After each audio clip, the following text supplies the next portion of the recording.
साजन मलूकाणी खे जेको साल खां मथे थी वियो आहे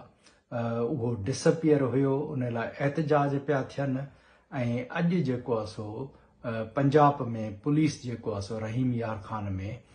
उनखे जेको आहे सो कूड़ो मुक़ाबिलो ॼाणाए उनखे शहीद करे छॾियो आहे। उन खां अलावा विनेश कुमार जी बि जेकी असां ख़बर ईअं ई पहुचे थी त उन जो बि जेको आहे सो असांखे चिचिरियल जेको आहे सो लाश मिलियो आहे। ही जेके कारकुन आहिनि, जेके सिंध जा क़ौमी वर्कर आहिनि, उन्हनि खे एक्स्ट्रा जुडिशली किलिंग करण जो जेको सिलसिलो हाणे शुरू थियो आहे इन्फोर्स डिसअपियरेंस खां पोइ कंहिंखे जेको आहे सो हाफ फ्राई कयो थो वञे, कंहिंखे फुल फ्राई कयो थो वञे। ही जेके क़ौमी लीडर आहिनि इंतहाई सिंध सां बेइंतहा प्यार कंदड़ जेके आहिनि से कारकुन आहिनि ऐं उन्हनि खे जेको आहे सो केतिरे अरसे खां वठी टार्चर सेलनि में बंदि कयो वियो हो। साजन मलूकाणी जी जेके असां पिटीशन बि दाख़िल थियल आहे ऐं विनेश कुमार जी बि अहिड़े तरीक़े सां जेको आहे सो पिटीशन बि जेके असां दाख़िल थियल आहिनि, एहतजाज थियल आहिनि, ट्विटर ट्रेंड्स हलियल आहिनि ऐं जेके आहिनि से वॾे पैमाने ते सिंध जे क़ौमी कारकुन आहिनि, उन्हनि जी फैमिलीज़ जेको आहे सो उन्हनि जे डिसअपियरेंस जे ख़िलाफ़ एहतजाज कया आहिनि। पर उन जे बावजूद बि ही रियासत पंहिंजी दहशतगर्दी खां बाज़ कोन थी अचे ऐं पंहिंजी दहशतगर्दी जे उन सिलसिले खे जेको आहे सो जारी ऐं सारी रखियो अचे ऐं जेके आहिनि से सिंध जे क़ौमी कारकुननि जा जेके आहिनि से चिचिरियल लाश असांखे जेके आहिनि से अॼु बि मिलनि था, जंहिंजी जेके आहे सो असां वर्ल्ड सिंधी कांग्रेस जे तरफ़ां भरपूर तरीक़े सां मज़म्मत कयूं था ऐं उन्हनि खे जेको आहे सो असां इंटरनेशनल फोरम्स ते उथारींदासूं ऐं उथारींदा बि रहिया आहियूं ऐं इन जेके आहे सो ज़ुल्म जे ख़िलाफ़, इन जबर जे ख़िलाफ़, इन बरबरियत जे ख़िलाफ़ ही रियासत जेके असां हाणे लाहे पाए बीठी आहे ऐं इन रियासत खे जेको आहे सो को बि जेको आहे सो हाणे हक़ न आहे त उहे जेके आहिनि से हिकिड़ी सिविल रियासत या हिकिड़ी लॉ अबाइडिंग रियासत जेके असां उनखे करार ॾिनो वञे, पर हिकिड़ी टेररिस्ट रियासत जूं सभु जेके आहिनि से वसफ़ूं जेके आहिनि से उन ते पूरी लहे थी त हिन रियासत ऐं हुन जूं एजेंसियूं जेके आहिनि से दहशतगर्दी कनि थियूं, दहशतगर्दी में मुलवस आहिनि ऐं जेके आहिनि से उनखे जेको आहे सो इंटरनेशनल फोरम्स ते उन जे जेके से कर्ता धर्ता आहिनि, उन जा जेके बि ऑफिसर आहिनि, उन्हनि खे जेको आहे सो दहशतगर्द करार ॾिनो वञे त जीअं जेको आहे सो आलम इंसान में जेके असां इंसाफ़ जी जेकी असां कटाड़ो जेको आहे सो मज़बूत थिए। ही जेके क़ौमी लीडर आहिनि या क़ौमी अॻुवान आहिनि जिन जा चिचिरियल लाश मिलनि था टार्चर सेलनि में, इहे असांजा हीरोज़ आहिनि ऐं अॼु जेके आहिनि से अॼु जा मखदूम बिलावल आहिनि, अॼु जा शाह इनायत शहीद आहिनि, अॼु जा जेके आहिनि से दोदा सूमरा आहिनि, अॼु जा जेके आहिनि से मखदूम बिलावल आहिनि, छाकाणि त उहे जेके आहिनि से जेॾी महिल उन्हनि जे मथां टार्चर थिए थो त हू रियासत जा कमु करण खां इनकार कनि था ऐं रियासत जे अॻियां जेके आहिनि से सरनगू करण खां इनकार कनि था ऐं उहे पंहिंजो सर ऊचो करे मौत खे त क़बूल कनि था पर रियासत जे अॻियां झुकण खां जेके आहिनि से इनकार कनि था। उहे जेके आहिनि से सिंध जा हीरोज़, सिंध जा क़ौमी लीडर जिन जेके आहिनि से अॼु बि जेके आहिनि से सिंध जे दिलनि में उहो मान ऐं मर्तबो रखनि था जेको हिकिड़े क़ौमी लीडर जो, क़ौमी शऊर रखंदड़ जो या क़ौमी शहीद जो थिए थो। ऐं अॼु जेको आहे सो साजन मलूकाणी जो लाश जेको आहे सो पंजाब मंझां सिंध में आंदो थो वञे ऐं सॼी सिंध जेको आहे सो उनजी भरपूर आजियां थी करे उनखे जेको आहे सो ख़राज तहसीन पेश करे थी, जीअं उन्हनि ख़राज तहसीन पेश कयो बशीर ख़ान कुरैशी खे, मक़सूद ख़ान कुरैशी खे ऐं ॿियनि जेके आहिनि से सिंध जे शहीदनि खे जेको आहे सो उन्हनि ख़राज तहसीन पेश कयो। ऐं असांजा जेके इहे हीरोज़ आहिनि जिन जो अॼु रत किरियो आहे उहो जेको सो रत रायगान न थींदो ऐं उन्हनि जे अखियुनि में जेके ख्वाब आहिनि उहे ज़रूरु जेके आहिनि से साबिया वठंदा ऐं ही रियासत विफले थी ऐं ही रियासत जेके आहिनि से पंहिंजे जेके आहिनि से अंजाम ॾे वञे थी पई ऐं इहे ॾींहं जेके आहिनि से उन्हनि जा घणो वक़्तु न रही सघंदा। इहे ज़ुल्म ऐं जबर जा ॾींहं, इहे बरबरियत जा ॾींहं जेके आहिनि से घणो वक़्तु न रही सघंदा ऐं इंसाफ़ जो जेको आहे सो बोलबाला थींदो ऐं हक़ ऐं सच जी जेकी असां ॻाल्हि ज़रूरु उभरंदी ऐं असांजे इन्हनि शहीदनि जा जेके ख्वाब आहिनि आज़ादी जा ख्वाब उहे ज़रूरु जेके आहिनि से साॻिया माणींदा था त इहो असांजो मुक़दर न आहे त असीं लगातार हिकिड़े तॾहिं तां अञा उथूं ई न। शहीद डॉक्टर शाहनवाज़ कुंभर जी क़बर जी मिटी अञा सुकी ई न आहे त असांखे वरी पंजाब आर्मी ऐं सिंध दुश्मन ऐं असांजे घरनि में ॼावल हरामी ॿारनि असांखे टे पंहिंजा गभरू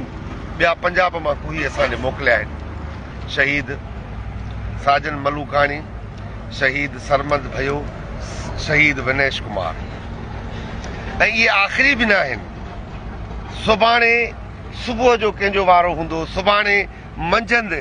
हू कंहिंखे मारे ऐं पंहिंजो पाण खे जीआरींदा। हिकिड़े पासे ॾांहुं हू असांजा वसीला लुटनि था ऐं ॿिए पासे ॾांहुं हिकु वॾी अनारकी या हिकिड़ो वॾो गोड़ पैदा करण जे लाइ हू असांजा ई माण्हू मारे ऐं मुख़्तलिफ़ जॻहुनि ते ऐं मुख़्तलिफ़ वक़्तनि ते ऐं मुख़्तलिफ़ मामलनि वारा कॾहिं असांखे हू दहशतगर्द करार ॾेई शहीद एडी रहमू वांगुरु तशदुद करे मारनि था त वरी हाणे हुननि ही बि कमु शुरू कयो आहे त क़ौमी कारकुननि खे, सियासी कारकुननि खे जिन खे हज़ारे माण्हुनि जे अखियुनि जे आॾो हू खंभे नकाबपोश बंदूक बरदार खंभे खणी वञनि था। 14 महीना पंहिंजे तशदुद घर में उनखे तज़लीलूं तकलीफ़ूं ॾियनि था ऐं उन खां पोइ वरी उनखे धाड़ेल करार ॾिनो मारनि था। कॾहिं असांखे गद्दार, कॾहिं असांखे दहरियो, कॾहिं असांखे इंडिया जो एजेंट, कॾहिं असांखे कंहिं लक़ब सां, कॾहिं कहिड़े लक़ब सां, कॾहिं मज़हबी तोहीन मज़हब जे नाले सां, पर इहो मारण वारो सिलसिलो सिंध सां रुगो 77 सालनि खां न पर पोयूं 712 खां लगातार जारी आहे ऐं इहो तेसी जारी रहंदो जेसीं ताईं असीं दुश्मन जे अखियुनि में अखियूं विझी पेर खोड़े न बीहंदासीं। बाक़ी असां इहो सम्झूं था त यार असांजो छा आहे, असीं सियासत कोन पिया कयूं, असांखे कुझु न थींदो। ईअं न आहे। जॾहिं बाहि लॻंदी आहे त सुकनि सां गॾु सावा बि सड़ंदा आहिनि। जॾहिं पाड़े में हिकिड़ो घर सड़ंदो आहे त उनजी ॼर पाड़े जे ॿियनि घरनि ताईं वेंदी आहे। हिन लाइ सिंधी क़ौम खे लगातार लुटजंदड़ फुरजंदड़ परावनि ऐं पंहिंजनि जे हथां ज़लील थींदड़ ख्वार थींदड़ क़ौम खे साईं GM सैयद जो सनी हुआ त जेतिरा ॾींहं ही मुल्क हलंदो ओतिरा ॾींहं सिंध मरंदी। इन लाइ बहितर आहे त पाण जियो, पंहिंजे ईंदड़ नसुलनि जे ख्वाबनि जी साभिया कयो ऐं उनजे लाइ ज़रूरी आहे सियासत कयो, लगातार जिदोजहद कयो ऐं तंज़ीमूं सगारियूं कयो। तंज़ीमूं जीअं सगारियूं कंदव तीअं दुश्मन जेको हिन वक़्तु सरकारी सान जी धंध हलाईंदो थो वठे, जंहिंखे चाहे जिते चाहे, कॾहिं पुलिस जे हथां माराए थो, कॾहिं धाड़ेलनि जे हथां प्रोफेसर अजमल सावंत जी माराए थो, कॾहिं भोतारनि जे हथां असांखे नसरुल्ला गडानी जो लाश ॾिए थो, कॾहिं बंगालियुनि जे हथां असांखे नौजवान इंजीनियरनि जो लाश ॾिए थो, त कॾहिं पीपल्स पार्टीअ जे MP MNA जे हथां असांखे नाज़िम जोखे जो लाश ॾिए थो। इहे लाशनि जा सिलसिला तॾहिं ख़तमु थींदा जॾहिं असीं चाहींदासीं, माना असीं उथी बीहंदासीं, जॾहिं असां दुश्मन सां उछल ॾेई विढ़ंदासीं। बाक़ी जेतिरी हिणाई कंदासीं ओतिरो लथाड़जंदासीं। असीं हिन वक़्तु बि पंहिंजे शहीद जी बॉडी जी आजियां लाइ बीठा आहियूं। इन खां पहिरियां जो तव्हांजो मुंहिंजो वारो अचे, असांखे पंहिंजनि बका जे लाइ, वतन जी बका जे लाइ, ईंदड़ नसुलनि जे लाइ जिदोजहद, ॾाहप ऐं क़ुर्बानी वारे जज़्बे खे सगारो करणो पवंदो। असांजा GSN फ्रीडम मूवमेंट जे मरकज़ी शहीद अॻवान गौरव सिंधी जे शहादत जे हवाले सां सॼी सिंध में भेटा जा प्रोग्राम रखियल हुया ऐं उहे सॼी समूरी सिंध में थिया बि आहिनि पर हीउ अफ़सोसनाक वाक़ियो हिकिड़ो पेश आयो आहे अॼु ई। सिंध जे कूंदर पुटनि क़ौमी कारकुननि जा सिंध खे हिकु दफ़ो ॿीहर लाश ॾिना विया आहिनि। ताजन मलूकाणी जो लाश रहीम यार ख़ान पंजाब मां मिलियो आहे, जॾहिं त शहीद विनेश जो लाश टंडो मोहम्मद ख़ान जे फुलेली वाह मां मिलियो आहे। टियों लाश सरमन भयो जो मिलियो आहे। संदन जबरी गुमशुदगियुनि ख़िलाफ़ हाई कोर्ट में पटीशन पिणु दाख़िल हुयूं। असां सम्झूं था त ही जेके लाश ॾिना विया आहिनि सिंध खे गबरू नौजवाननि जा, ही मज़हबी इंता पसंदी ख़िलाफ़ जेकी सिंध में सियासी हलचल मज़बूती सां पखिड़िजी ऐं सियासी हलचल मुतहरक थी सॼी सिंध में ऐं मज़हबी इंता पसंदी खे कंडेम कयो वियो ऐं सिंधू दरिया ख़िलाफ़ जेके केनाल ठाहिया विया पे उन्हनि ख़िलाफ़ जदोजहद तेज़ थी पे ऐं सियासी वायुमंडल सिंध में मज़बूत ऐं मुनज़म थियो पे, त रियासत उन खां ख़ौफ़ज़दा थी करे असांखे सिंध जा क़ौमी कारकुननि जा लाश ॾिना आहिनि। रियासत एतिरी त ख़ौफ़ज़दा थी चुकी आहे जो मज़हबी फाशिज़म खे समूरी सिंध में फैलाए पई ऐं उन ते को कंडेम करे थो पियो त उनखे मुल्लनि खां फ़तवाऊं ॾियाराए क़तल कराए थी छॾे। इन समूरी साज़िश जे पोयां रियासती इदारा आहिनि ऐं अॼु उन्हनि ॾिठो त कराची में जेके रवादारी तहरीक जी रैली निकिती उन्हनि ते तशद्दुद कयो वियो, या जेको सिंध में समूरी में सियासी सरगर्मी तेज़ थी ऐं सिंधी माण्हू पंहिंजे वसीलनि लाइ पंहिंजे जेके आहिनि वतन लाइ जाॻिया, त रियासत खे ख़ौफ़ थियो त मतां जेके आहिनि ॿीहर सिंध में बि बलोचिस्तान ऐं पश्तूनिस्तान जहिड़ो माहौल थिए। इन लाइ रियासत असांखे 3 लाश ॾिना आहिनि जीअं सिंध में ख़ौफ़ फैलाए सघूं। पर असां इहो रियासत खे ॿुधाइणु चाहियूं था, तव्हां पहिरीं बि जेके आहिनि लाश ॾिना आहिनि, पहिरीं बि इहे जेके आहिनि टार्चर सेलनि में असांजा कारकुन असां थी आया आहियूं, पहिरीं बि इहे सख़्तियूं जेलनि जूं टार्चर सेल अज़ियतूं ऐं रख थियल लाश बि ॾिना आहिनि। पर फ़िक्रे जीएम सैज जो रस्तो, फ़िक्रे जीएम सैज जी वाट समूरी सिंध में फैलिजी चुकी आहे ऐं हर सिंधी माण्हू अॼु वतन जी ॻाल्हि करे थो, वतन सां मोहबत जी ॻाल्हि करे थो, उन जी मालिकी जी ॻाल्हि करे थो। सिंधी जाॻिया आहिनि, इहे इन लाइ रियासत खे ख़ौफ़ वरायो वियो आहे त किथे जेके आहिनि सिंध मां का बग़ावत शुरू न थिए। पर इहो उन्हनि खे ॿुधायूं था त तव्हां बंदूक जे ज़ोर ते जहिड़ी तरह सिंध में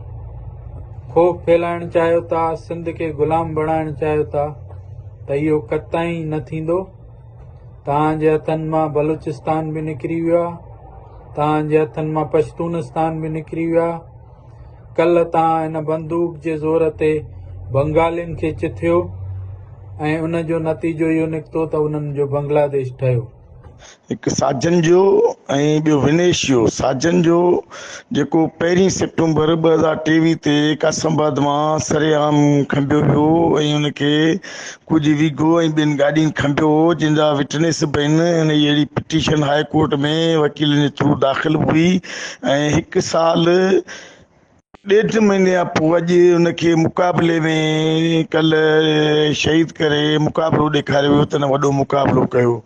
ऐं उनखे रहीम यार खान जी हदियुनि में उते जेको उनखे क़तल करे शहीद कयो वियो ऐं पोइ उनखे ॾेखारियो त मुक़ाबिलो कयो। ऐं रहीम यार खान इहा दवा आहे जिते हिकु ॿ भेरा अॻु में बि क़ौमी कारकुननि खे जिन खे ॿ टे महीना खणी खंबे गुम कयो उन्हनि खे ज़ाहिर बि कयो वियो, उते छॾियो वियो ऐं हिन जो लाश उते छॾियो वियो आहे। ऐं इहा वॾे में एॾी नाजाइज़ी आहे जो अदालतुनि खां मथां क़तल आहे। जेकॾहिं तव्हांखे को अहिड़ो माण्हू क़तल में मलहोसि या कंहिं जहिड़े में मलहोसि तव्हां पंहिंजूं कोर्टूं आहिनि, पंहिंजा हथ ठुकिया जेके तव्हांजा जज बि आहिनि, इन हद ताईं जो जॾहिं असांजो हिकु कारकुन गिरफ़्तार हो, जॾहिं हुनखे टार्चर सेलनि मां आज़ादु पे कयो वियो त हुन वक़्तु खेसि चयो तोखे त छॾियूं पिया पर अरबाब भील खे सज़ा ॾींदासीं। ऐं पोइ कोर्ट ने हुनखे सज़ा ॾिनी ऐं 14 साल सज़ा मिली। इहो त साबित थो थिए त इहे जज बि उन्हनि जा आहिनि। जेकॾहिं इहो एॾो ख़तरनाक हो त हुनखे खणी अची तव्हां कोर्टुनि मां सज़ा ॾियारियो आहे, ईअं ई मारे छॾणु निंदड़गो करे या इंतिहाई बेहयाई बेवाजिबी आहे। हिकु तरफ़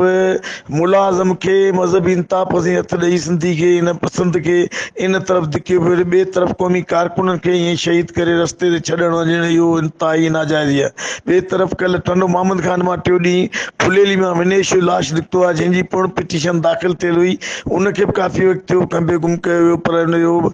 फुलेली मां हिकिड़े माना लाश मिलियो आहे सुॼियल हालत में। जॾहिं पाणी में रहण खां पोइ जेका पोज़ीशन थींदी आहे माण्हू जी, उन पोज़ीशन में हुनजो लाश मिलियो आहे। हाणे इहे 2 लाश 2 ॾींहंनि जे अंदरि सिंध खे मिलिया आहिनि। इन मां सिंध खे कहिड़ो पैगाम थो वञे? इहो थो वञे त सिंध जे माण्हुनि जेको इंतिहा पसंदी जेका सिधी सिधी रियासती साज़िश उन ख़िलाफ़ जेको रिएक्शन ॾिनो, उनखे ख़ौफ़ ॾियारे उनखे ख़ामोश करण लाइ इन क़िस्म जूं प्लानियूं कई पियूं आहिनि। पर रियासत खे इहा भुल आहे जेका क़ौम पंहिंजे शऊर खे, पंहिंजे अमल खे, पंहिंजी धरती खे सुञाणे वठंदी आहे, पंहिंजी क़ौम खे सुञाणे वठंदी आहे, उहा जॾहिं मैदान अमल ते ईंदी आहे त उहा इन्हनि ॻाल्हियुनि जी परवाह न कंदी आहे। पर असां सम्झूं था इहा रियासती नाजाइज़ी आहे, पर इन जी आऊं जेके मज़म्मतनि करण जे बजाए आऊं चवंदुसि त हिनखे इन्हनि शयुनि खे मोह ॾेई असां वधीक जेको हिन खां वधीक अहिड़ा क़दम खणी सिंध जी आज़ादी जदोजहद खे तेज़ कंदासीं मज़हबी इंतिहा पसंदी जे ख़िलाफ़। ऐं सिंध में जे दरिया ते ठहंदड़ 6 कैनाल जिन जो ध्यानु हटाइण लाइ हो इन क़िस्म जा सभु उर्बा पिया हलनि त जीअं उहो